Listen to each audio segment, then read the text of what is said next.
Before we begin, if stories about truth, injustice, and standing up for what's right matter to you, don't forget to like, subscribe, and drop a comment. This story is one we all need to hear. Mr. Elijah Warren wasn't just a teacher.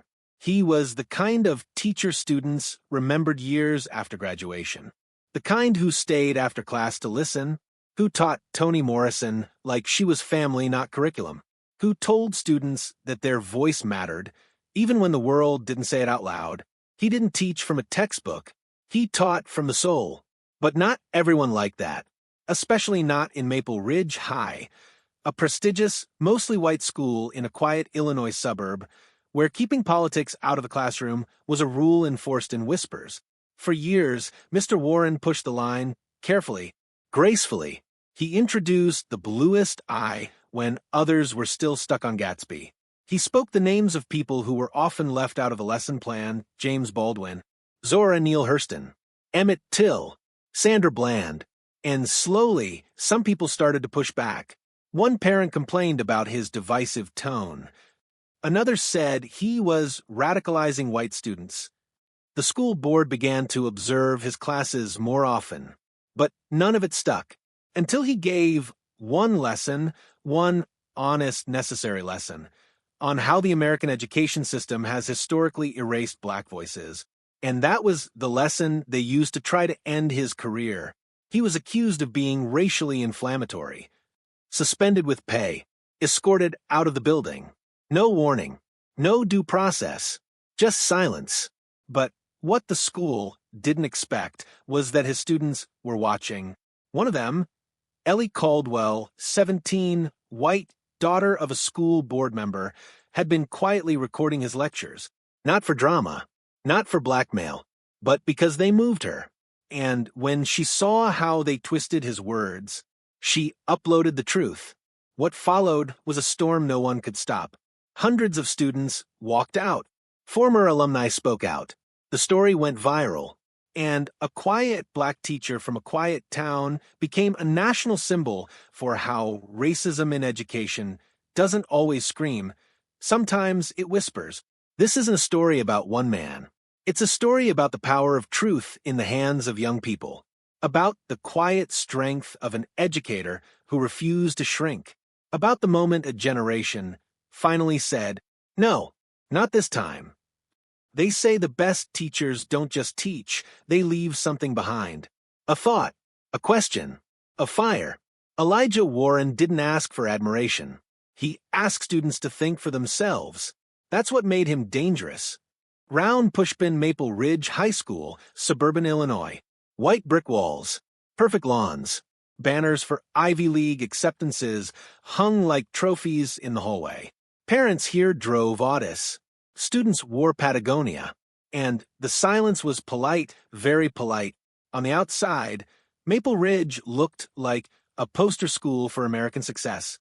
On the inside, it was a place where uncomfortable truths were tucked neatly under approved curriculum and neutrality. Man teacher medium dark skin tone, Mr. Elijah Warren, 51 years old. He was one of only 3 black staff members in a school of nearly 80 faculty. He wasn't flashy, didn't yell, didn't use PowerPoints with GIFs and memes like the younger teachers. He used books, real ones, dog-eared, underlined, sometimes old and falling apart, but alive.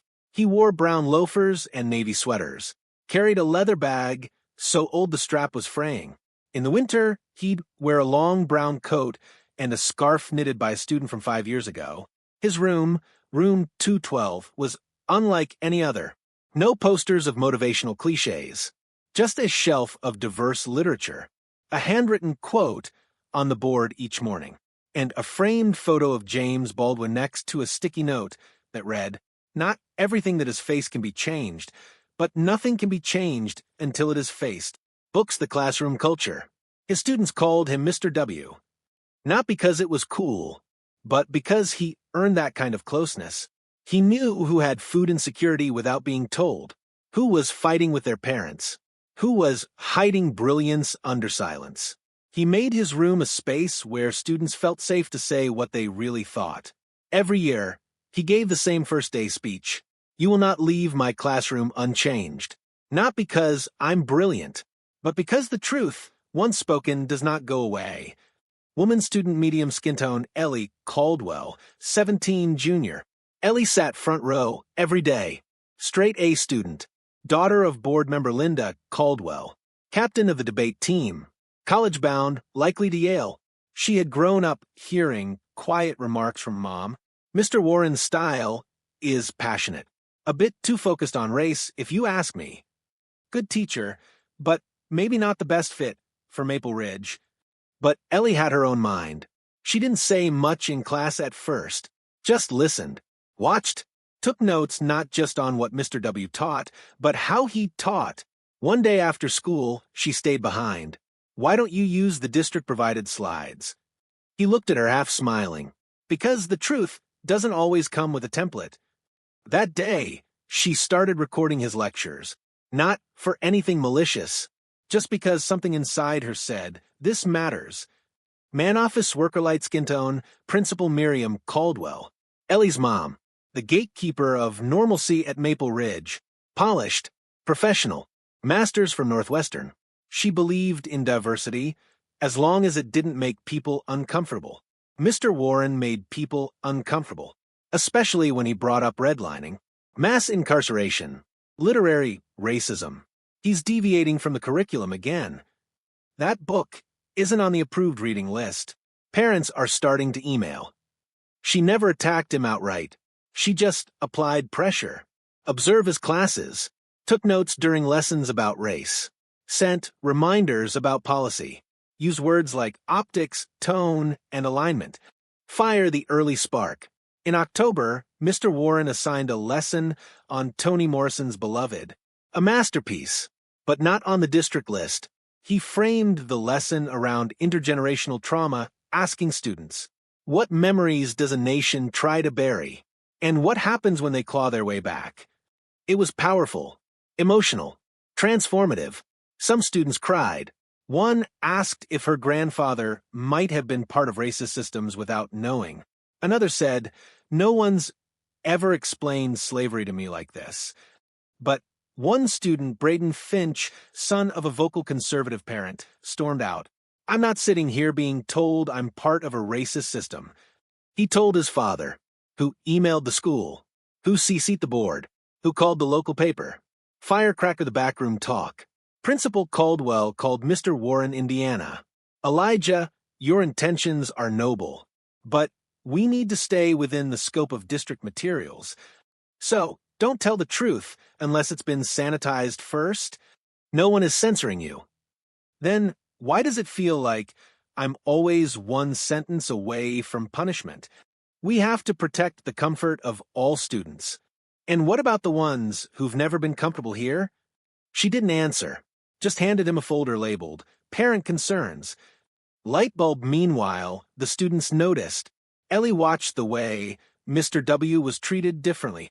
So, did Deshawn, a quiet black student who'd never spoken in English class until Elijah challenged him to write a poem about his block.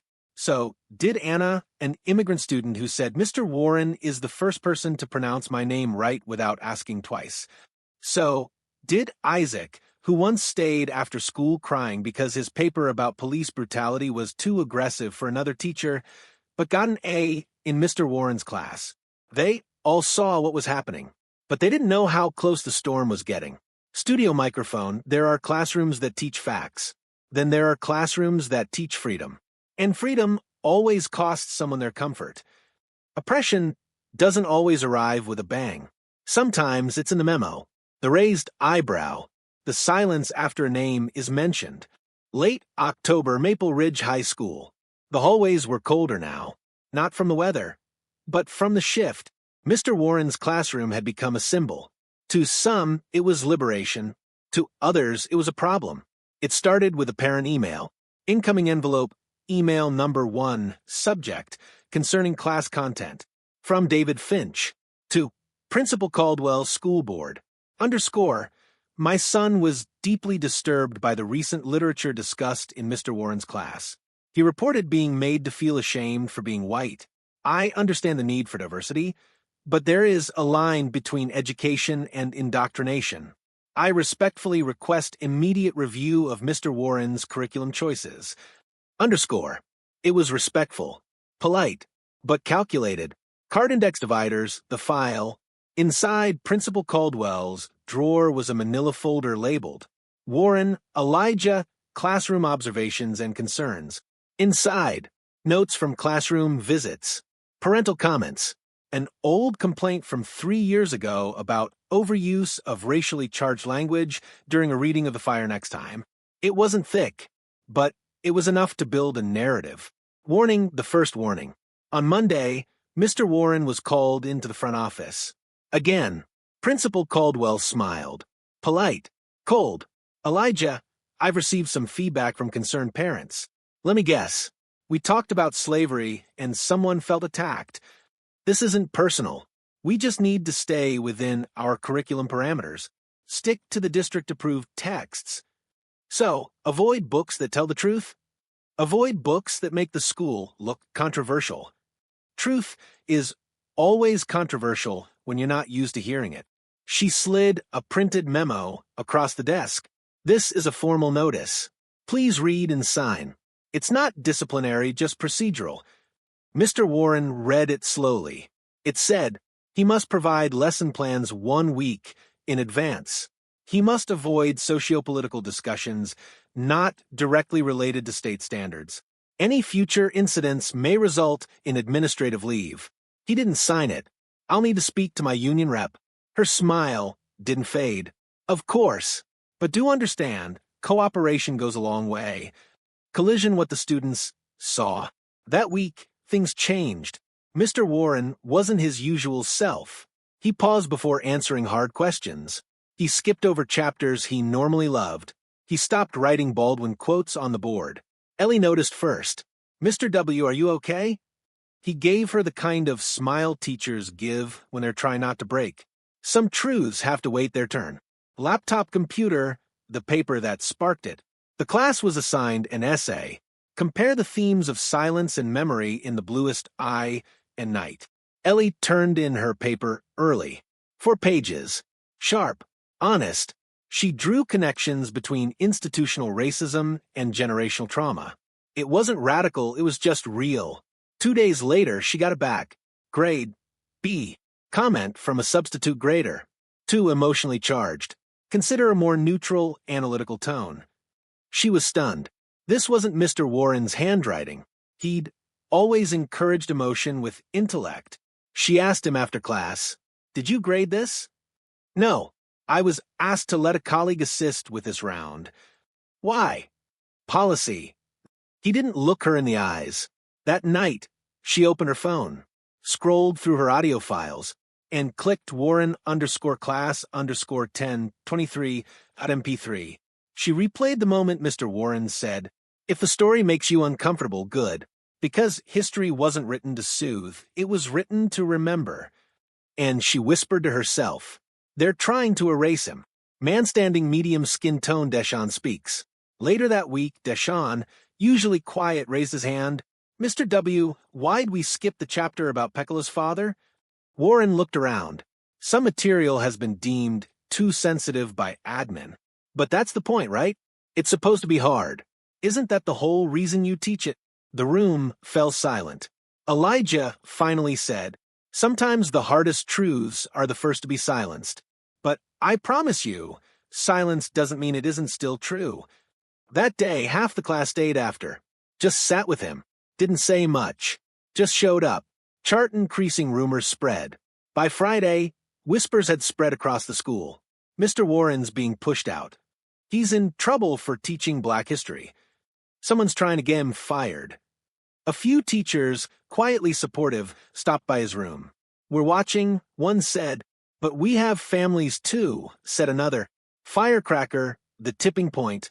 During a faculty meeting, Principal Caldwell brought up professional alignment without naming him.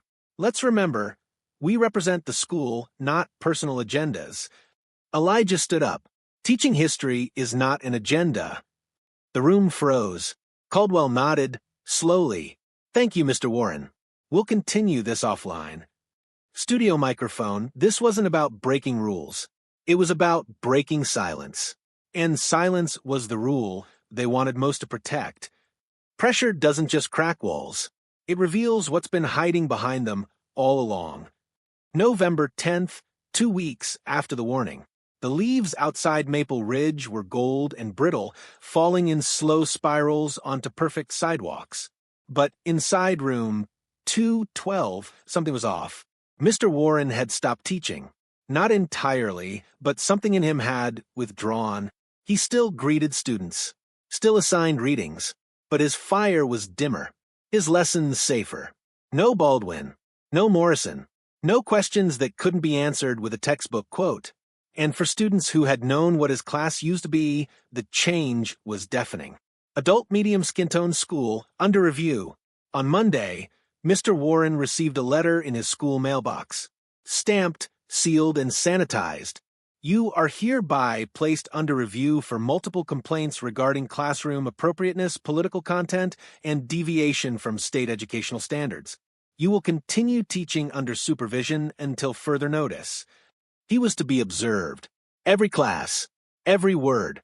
A vice principal would sit silently in the back, clipboard in hand. And just like that, he became a threat in his own classroom. School eyes the new normal. The change wasn't subtle. His students stopped speaking freely. Deshawn stopped raising his hand. Ellie, who once wrote pages of passionate analysis, began handing in sterile, empty essays. But she wasn't quiet because she had given up. She was watching and recording. Manstanding medium skin tone Deshawn's poem. During one supervised lesson, Mr. Warren assigned a short creative writing prompt. Write a letter to someone who's no longer listening. Most students wrote surface-level stuff, but Deshawn turned in this. Underscore to the system. You stare through me when I raise my hand, but you remember me when I speak out loud. You mark my voice as volume, while theirs is called courage. You tell my teacher to be quiet, then blame him when I forget how to speak. Underscore. Mr. Warren read it 3 times. Said nothing. Just circled a word in red pen. Remember, adult light skin tone briefcase behind closed doors. Meanwhile, in the conference room down the hall, Principal Caldwell met with 3 board members and 2 concerned parents. The topic? Controlling the narrative. They were preparing for the annual district review. The last thing they needed was controversy. We're not saying he's a bad teacher, one parent said, but this kind of energy, it's polarizing. We're a college prep school, not a political battleground, said another. One board member, after a long pause, asked, do we have legal grounds for termination? Caldwell looked at her notes. Not yet, but if another formal complaint is filed. The implication was clear. Adult medium skin tone, school Elijah, at home. That night, Mr. Warren sat alone in his small apartment, grading papers, listening to Coltrane. The framed Baldwin quote from his classroom leaned against the wall now. He hadn't brought it back. He stared at the glowing cursor in an email he'd written but hadn't sent. To HR department. Subject, letter of resignation draft. But he didn't click send.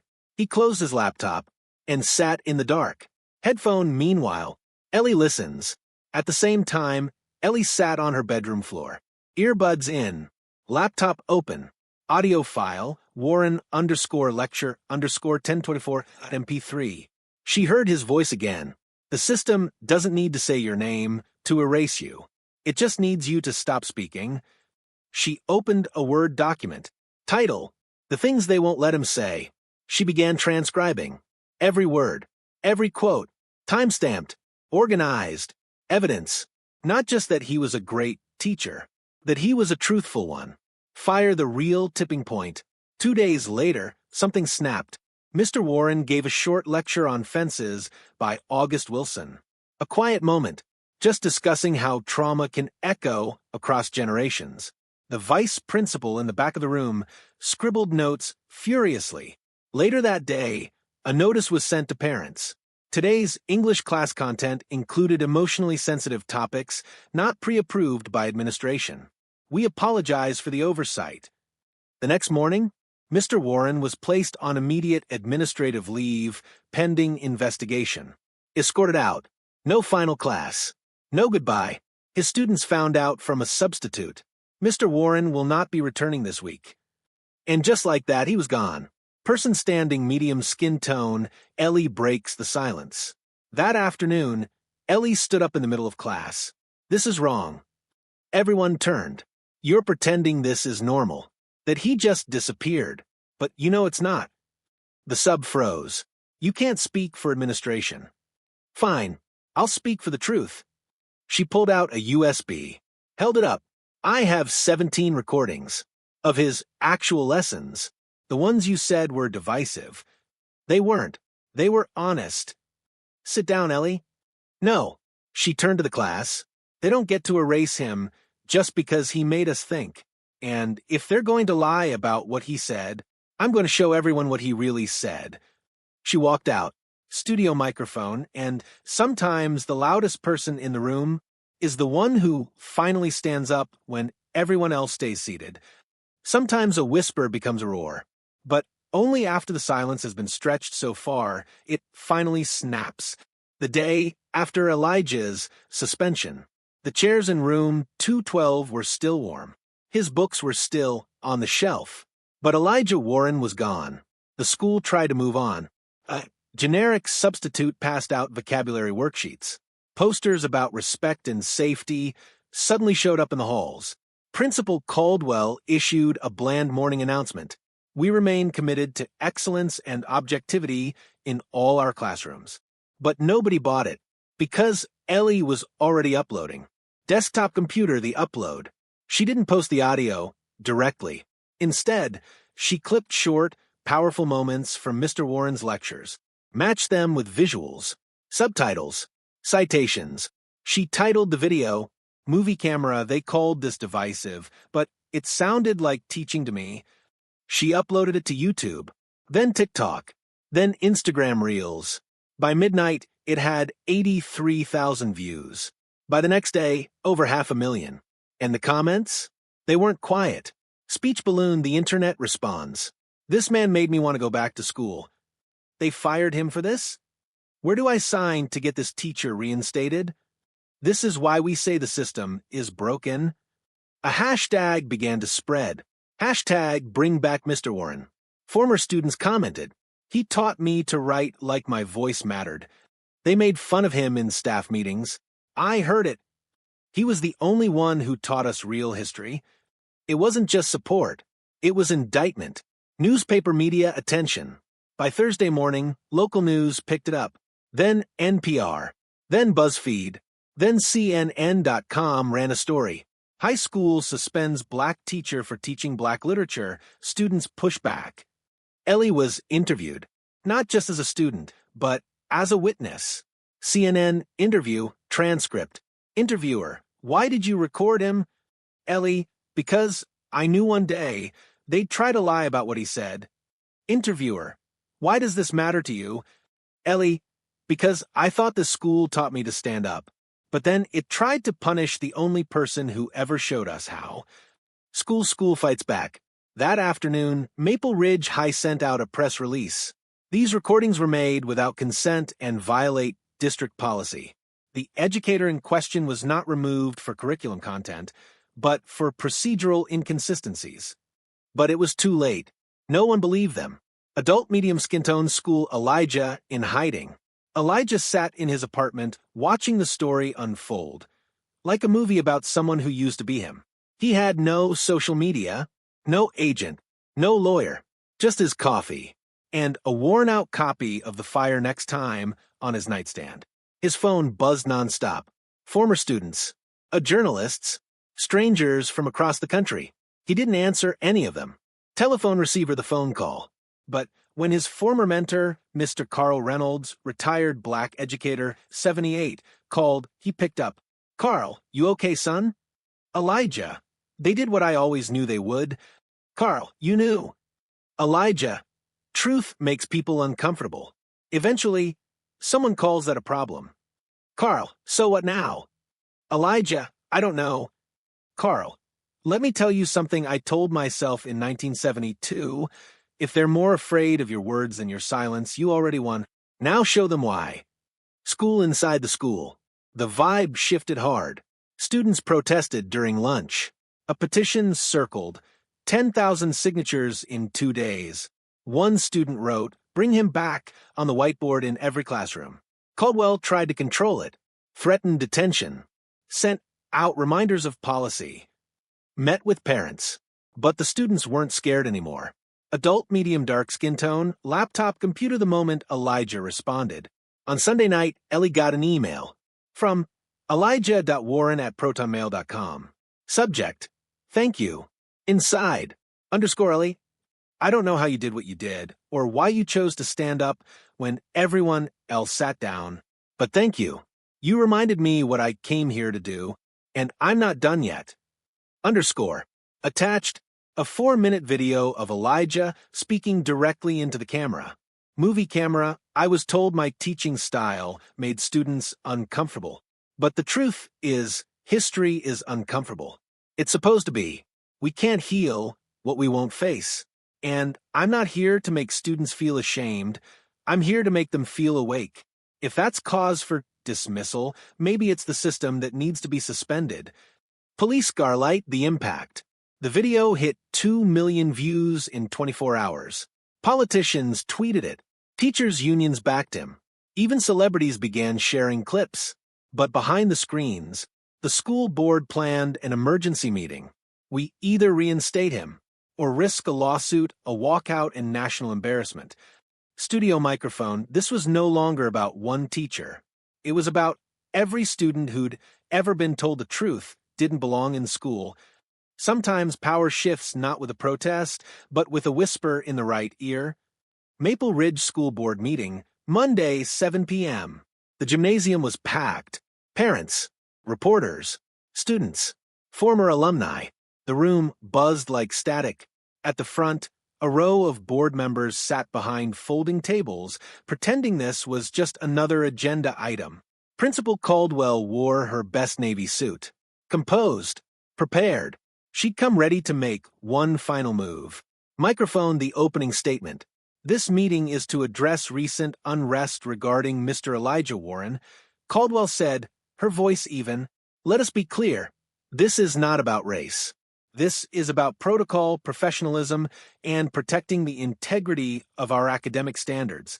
Whispers rippled through the crowd. A student stood. Another. Then 5 more. Signs raised silently. "We are his legacy. Teaching truth is not a crime. Bring back Mr. Warren." But the board moved forward.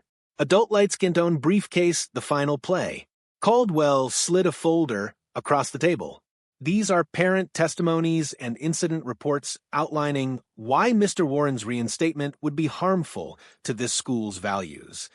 She said it with practiced neutrality, not anger, just policy.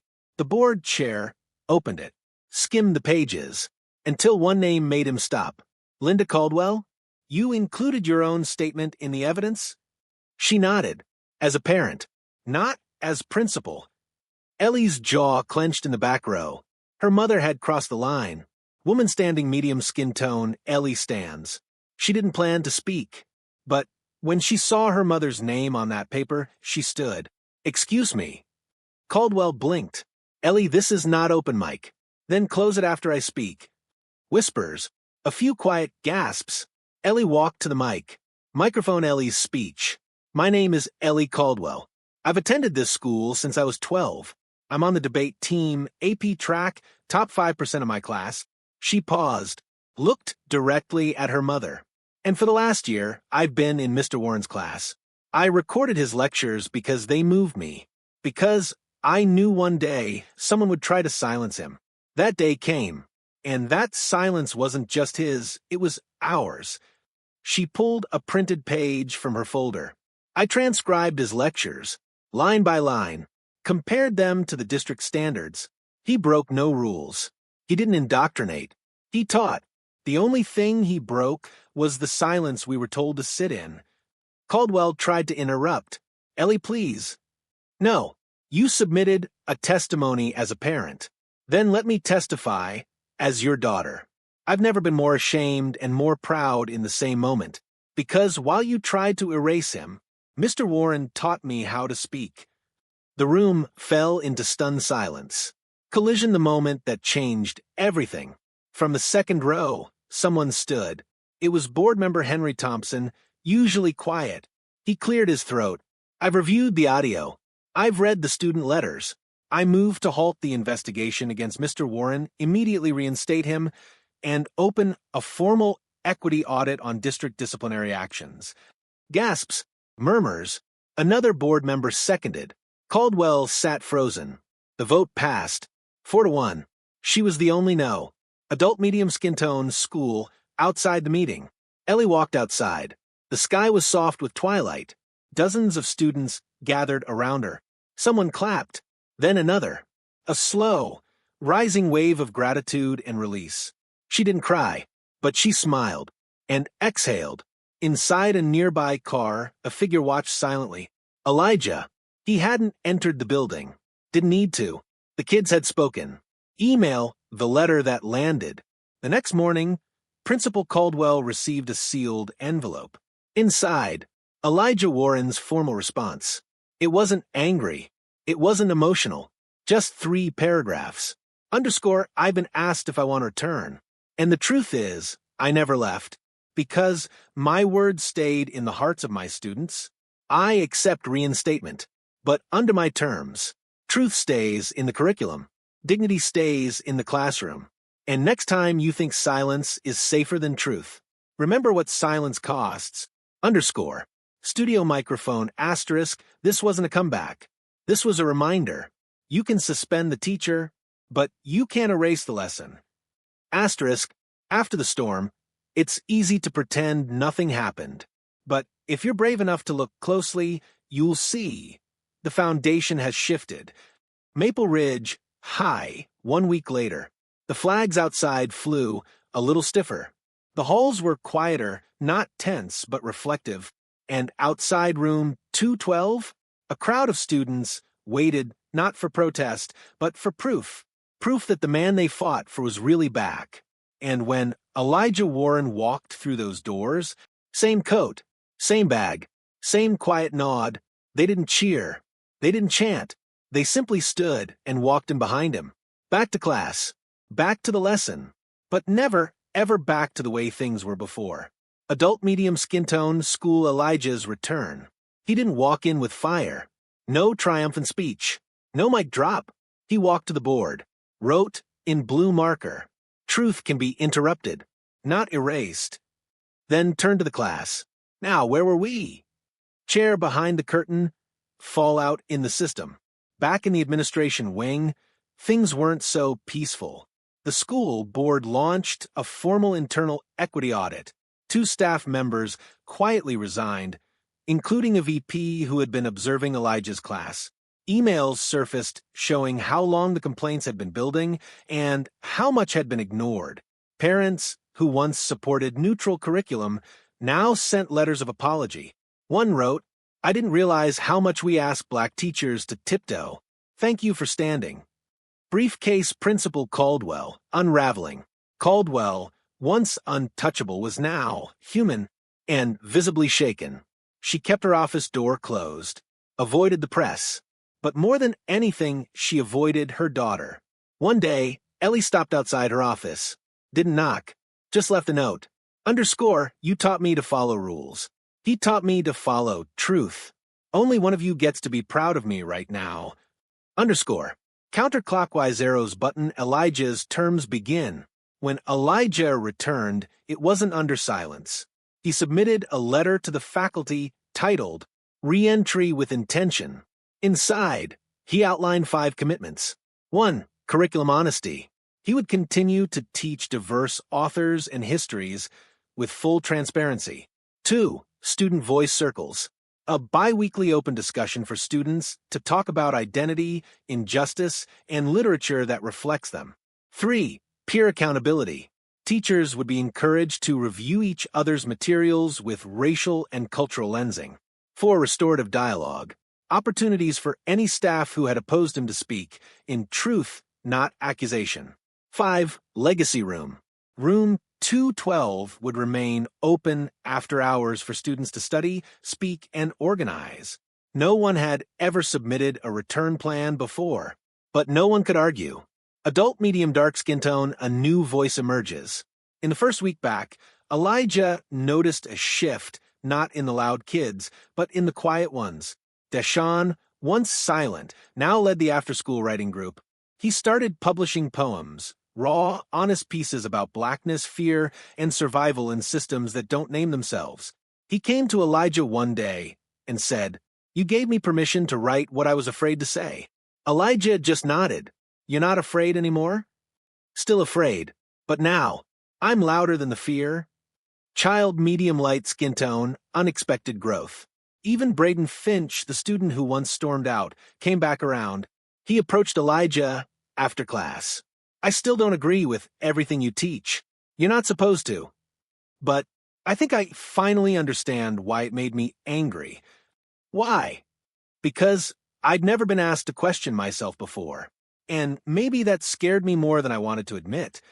Elijah looked at him, not as an opponent, but as a young man finally seeing the layers. "That's called growth, Braden. Don't run from it. Grow into it." Newspaper national attention. Elijah's story didn't fade. Months later, he was featured in The Atlantic, the teacher who refused to be quiet and taught a generation to speak. His quotes were shared in university seminars. His classroom model was replicated in schools across the country. Even a Netflix docuseries reached out, not to dramatize him, but to let him write his own episode. But Elijah wasn't chasing headlines. He still came in at 7:15 a.m., still made his coffee in the teacher's lounge, still read the same worn copy of The Fire next time during lunch. Studio microphone, not all legacies make noise. Some build roots and wait for the next bloom. School a shift in the school. Maple Ridge changed. A student equity board was created. Curriculum expansion began for literature and history. Teachers started asking, "Who's missing from this lesson?" And room 212? It became known as the Warren Room. Unofficially, of course. New students came in already knowing who Mr. Warren was. And they stayed not because they had to, but because he saw them before they knew they were worth seeing. Some people want applause. Some want titles. But the rare ones, the real ones, just want to know that their life meant something to someone. February, 3 months after Elijah's return. The snow had begun to melt on the edge of Maple Ridge's sidewalks. The protest signs were gone, the media buzzed quieter, but inside room 212, something had bloomed. Blue Book the lesson. That day, Mr. Warren introduced a new unit. Letters that changed the world. He handed each student a copy of Dr. Martin Luther King Jr.'s letter from Birmingham jail. "Before we analyze, I want you to write your own version. A letter to someone who didn't believe in you, or never saw you, or tried to erase you." The students paused. Some smiled. Some looked nervous. A few began to write immediately. Adult medium dark skin tone Elijah after hours.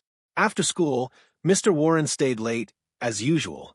Grading, organizing, reading a tattered student essay about Langston Hughes and hip-hop. He sipped coffee slowly, eyes tired but soft. Then a knock at the door. "Mr. W?" He looked up and froze. Standing there in a dark coat and scarf was a face he hadn't seen in nearly a decade. Monica James. Woman student, medium dark skin tone Monica, a former student. Valedictorian, class of 2013. First-generation college student. Now a public defender in Chicago. He'd taught her poetry. Encouraged her when her counselors said Yale was a stretch. Wrote her recommendation letters by hand. "Monica," he said, standing slowly. "My God." She stepped forward and hugged him. Long reel. No rush. "You always said we'd forget you when we got big. You were wrong." Microphone the event. Monica had come for one reason. That night, Maple Ridge was holding its first Voices of Change alumni night. And Monica? She was the keynote. The gym was full. Students, teachers, parents. Old banners still hung, but new ones had been added. Legacy is not what you leave. It's who you lift. Monica walked to the mic. Voice steady. Eyes on the crowd. Studio microphone Monica's speech. When I walked through this school, I didn't see anyone who looked like me. Until I walked into room 212. Mr. Warren didn't teach me to memorize poetry. He taught me that my story was worth putting on the page. He didn't just get me into college. He helped me believe I belonged there. And when they tried to erase him last year, y'all should know this. The people who tried to erase him, their names are already forgotten. She turned to face him directly in the audience. Mr. Warren, you saved my life, and now I help save others because you made me believe I could. You were never just a teacher. You were my revolution. Megaphone the ovation. She stepped back. The crowd didn't clap right away. They stood, one by one, not roaring, not cheering, just standing. For him, some with hands over their hearts, others with tears in their eyes, all looking at the man in the second row who never asked for this, but deserved it all. Speech balloon after the speech. Monica came off the stage, walked straight to him. You remember what you wrote in my copy of Their Eyes Were Watching God? He laughed, probably something too poetic. She pulled it out of her bag. Worn, pages folded, ink faded.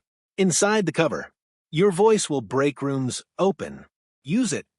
Mr. Warren, she whispered.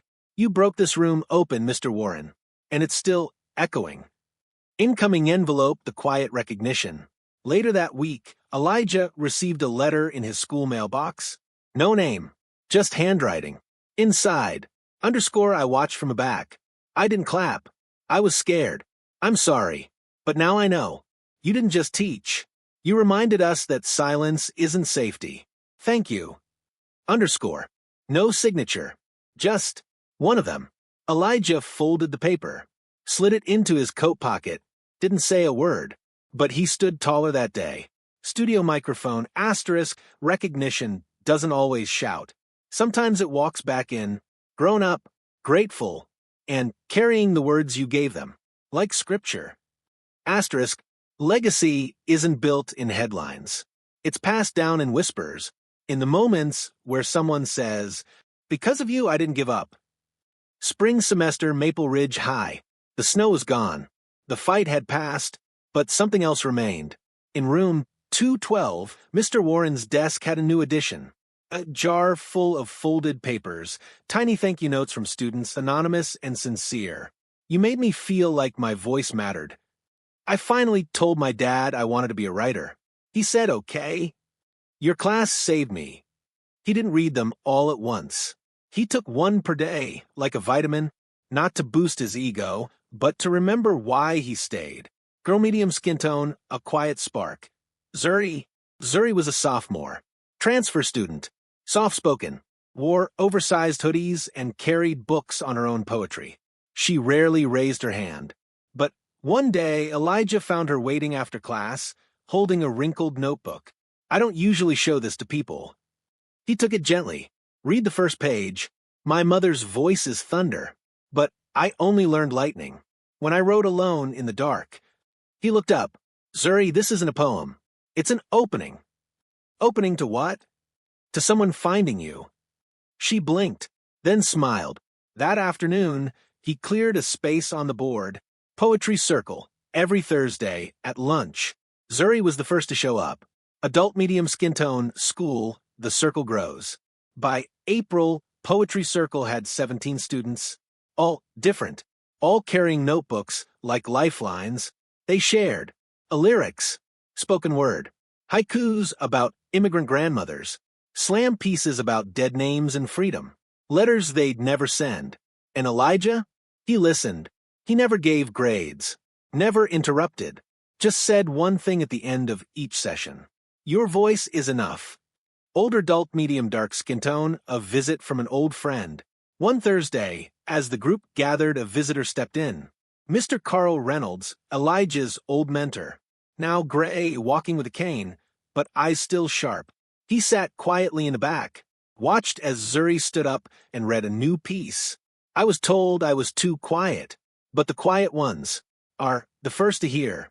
The world cracking. The room was still. Mr. Reynolds nodded. Afterwards, he pulled Elijah aside. You know what I see in that room? Talent. Revolution. But you made it soft enough to grow. Fountain pen, the legacy letter. That night, Zuri slipped a note into Mr. Warren's mail tray. Underscore Mr. Warren. When I got here, I didn't want to speak. Now, I want to shout. Not because you told me to, because you showed me I could. I'm applying to that summer writing camp in D.C. I used your name as my reference. Hope that's okay. Underscore. He held the note like a prayer, then opened his laptop, typed the reference letter without stopping. It wasn't okay. It was perfect. Megaphone, a panel invitation. In May, Elijah was invited to speak at the State Educators Conference. Not as a token, as a thought leader. The theme? Beyond inclusion, building classrooms that breathe. He stood on stage. No PowerPoint, just his voice. Studio microphone Elijah's talk. I was never the best teacher in this building. I don't have the fanciest degrees. But I stayed, and I listened. To the kid who sat in the back and never raised his hand. To the girl who wrote about thunder. And I learned that legacy isn't a nameplate. It's when your words echo through someone else's courage. The room gave a standing ovation. He didn't bow, just placed his notes on the lectern and whispered, "Your turn." Child, medium dark skin tone, a seed blooming. Zuri got accepted to the camp. She cried. Elijah cried with her. She asked him one thing before she left. If I ever publish a book, can I dedicate it to you? He smiled.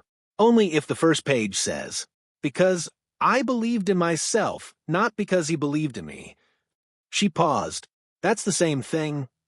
Studio microphone, you don't get to choose your legacy. You just live it loud enough so someone else knows they're allowed to begin. Package, one final moment. At the end of the year, a package arrived at the school. No return address.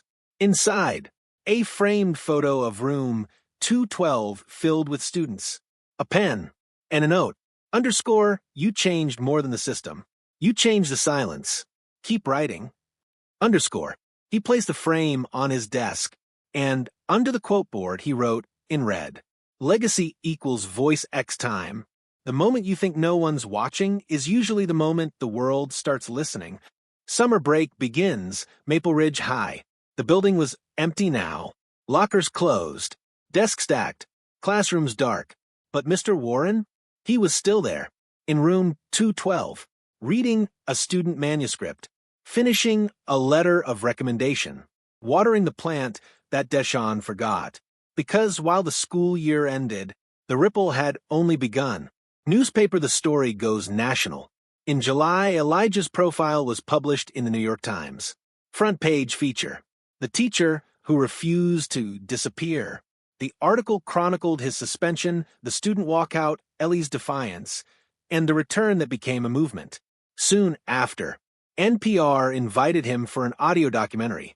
Harvard's Graduate School of Education asked him to keynote. A viral TED Talk quote. Truth doesn't need permission to be taught. And still, Elijah didn't change. He still brought a lunchbox. Still rode the same old bicycle. Still replied to every student's email, even the awkward ones. Classical building universities and opportunities. By mid-July, the offers flooded in. Berkeley, Columbia, Howard, guest professorships, consultant positions, research fellowships on curriculum reform. Some came with six-figure salaries. One came with a book deal. His inbox looked like a wish list from another life. But Elijah didn't answer any of them. Not yet, because one afternoon, while reading Zuri's poem submission for a youth magazine, he whispered to himself, what happens to the soil when the roots are pulled out? Adult medium dark skin tone conversation with Deshawn. That weekend, Deshawn stopped by room 212. He wasn't a student anymore. He'd graduated in May, accepted to Northwestern with a scholarship, poetry and sociology double major. They sat across from each other. Deshawn, you leaving, Mr. W? Elijah, does it feel like I should? Deshawn, I think you deserve more than this place. Elijah, more? Deshawn, recognition, respect, the big stage. Elijah, and what do you think I'll find there? Deshawn, more people who need you. Elijah, then I need to ask, do I go to them? or raise them here? Deshawn looked away, then back. I don't know. But wherever you go, make sure someone like me sees you. Envelope, another letter arrives. A week later, Elijah received a package in the mail. Inside, a hardcover journal, a plane ticket, a typed letter. Underscore Mr. Warren, I watched your TED Talk. Then I watched it again with my entire teaching staff. We're a public charter school in Detroit. 83% of our students are Black. 91% live below the poverty line. We don't have much, but we have kids who are hungry for someone like you. Would you consider visiting? Even if it's just for a day. Sincerely, Principal Tasha Monroe. Horizon Prep _ Elijah didn't hesitate. Airplane the visit to Detroit. He arrived quietly. No press. No fanfare. Just walked into a classroom with peeling paint and 25 students staring at him like he was the answer to a question they hadn't known how to ask. He taught a pop-up workshop titled, Writing Toward Freedom. He shared Zuri's Thunderline, shared Deshawn's first poem, shared his own story, not as a hero, as a man who once stayed quiet. By the end, one student, a boy with stuttered speech, stood and said, I didn't think people like you came to places like this. Elijah put a hand on his shoulder. Now that I'm here, what will you build? Adult medium skin tone school back at Maple Ridge. When he returned to Maple Ridge, something was waiting for him. A letter from the district superintendent. We recognize your contribution not just to the school, but to the state of education. We'd like to offer you the position of Assistant Director of Curriculum Equity statewide. It was big, powerful, permanent, but Elijah did what he always did. He waited. Saturday. Listened not to the world, but to the silence inside him. Hot beverage a conversation with Ellie. Ellie, now a freshman at Yale, FaceTimed him one night. Ellie, so, I saw your name in like 4 news articles this week. That makes you famous, right? Elijah, laughing, maybe for 5 minutes. Ellie, can I ask you something dangerous? Always. Ellie, what if you stop teaching? Elijah, you think I should? Ellie, no. I think you're more than a teacher. But I also think the world finally caught up to what we always saw, which is that you don't just give lessons. You give people back their voice. They sat in silence for a moment. Then she added, so, wherever you go, just don't go quiet. Luggage the final decision. A week before the new school year, Elijah walked into room 212 one last time that summer. He looked around. Books still lined the shelves. The quote board was blank. A student had doodled legacy is a choice in the corner. He took out a marker, wrote one final line on the board. I stayed long enough to make it safe for others to leave. He took a deep breath, then opened his laptop and replied to the superintendent. Subject, accepting the offer. Body, but I'd like to still teach. Just one class. Room 212, if it's available. Studio microphone, asterisk, the world had called him forward. But he didn't walk away. He walked wider. Asterisk, every teacher leaves eventually, but the rare ones leave behind something no one else can teach. First day of the new school year, Maple Ridge High. The building was alive again. Footsteps, laughter, fresh bulletin boards, new faces. But in room 212, it felt like time stood still. Same shelves, same creaky chair by the window, same Baldwin quote on the wall. Except today, a second plaque had been mounted near the door. The Elijah Warren Room, a space for truth. Adult medium dark skin tone Elijah returns one more time. Though Elijah had officially accepted the new state-level position, he was allowed to continue teaching one section of literature at Maple Ridge. One class, one room, one purpose. When he walked in, 26 students sat quietly. None of them had met him yet. He placed his leather bag on the desk, wrote the first quote of the year on the board. Some voices don't need volume. They just need space. Then turned around. I'm Mr. Warren. This class is about truth, sometimes uncomfortable, always yours to carry. And he began. Love letter, a letter in his desk. Later that afternoon, after the first class ended, he returned to his desk and found a small, sealed envelope tucked beneath a folder. No name, just handwriting. He opened it. Inside, Dear Mr. Warren, you don't know me, but I know you. My sister was in your class 4 years ago. She dropped out that year. She said nothing at home. But I saw the way she held your books. I saw the way she started writing again. She never came back to school. But she wrote every day until the day she left us. Her last journal entry said, Mr. Warren said my voice mattered. So, I'll keep writing until I believe it myself. I just wanted you to know you reached her, even when no one else could. Tears blurred the ink. He folded the letter, placed it gently in the jar of thank you notes on his desk, then sat quietly, hands steepled, eyes full not of sorrow but weight. Child, medium dark skin tone, the final student. After the last bell, one student stayed behind, a 9th grader. Small frame, afro hair, wore headphones around his neck. Mr. W., can I ask you something? Of course. How do you say things that people don't want to hear? Elijah thought for a moment, then knelt beside him. You don't say it to hurt them. You say it to free the parts of them that already know it's true. The boy nodded slowly. I think I want to be a writer. Elijah smiled. Then you already are. Graduation cap in another city, far away. Zuri read her poetry aloud in front of a packed hall. Her voice didn't shake. She wore a pin that said, Room 212. Her final piece ended with, The man they tried to erase is the reason I am written and writing still. Open book Elijah's book launch. That fall, Elijah released his first book, Chalk, Dust, Lessons That Stayed, a collection of essays, poetry, and classroom stories. It sold modestly, but every teacher he ever worked with got a signed copy. Inside the front cover, to the educators who taught behind closed doors, this one's for you. Older adult medium dark skin tone in the final chapter. 10 years later, room 212 still exists. Elijah no longer teaches there. He retired quietly, but the room? It breathes. Zuri came back to speak there once. So did Deshaun. Even Ellie, now a civil rights lawyer, guest lectured on truth in storytelling. Each one brought something, a poem, a photo, a letter from a kid they helped, a moment that mattered, and they always ended their visit the same way. None of this would exist without the man who showed us that truth belongs in the classroom. Studio microphone, asterisk, legacy isn't what they write about you. It's what they build because of you.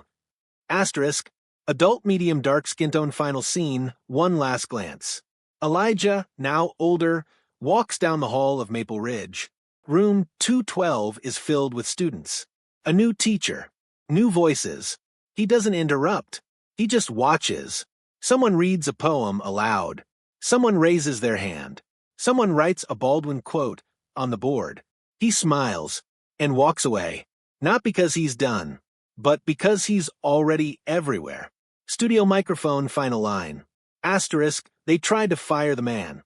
But what he taught, you can't fire that, because it lives now in every voice he ever lit. Asterisk,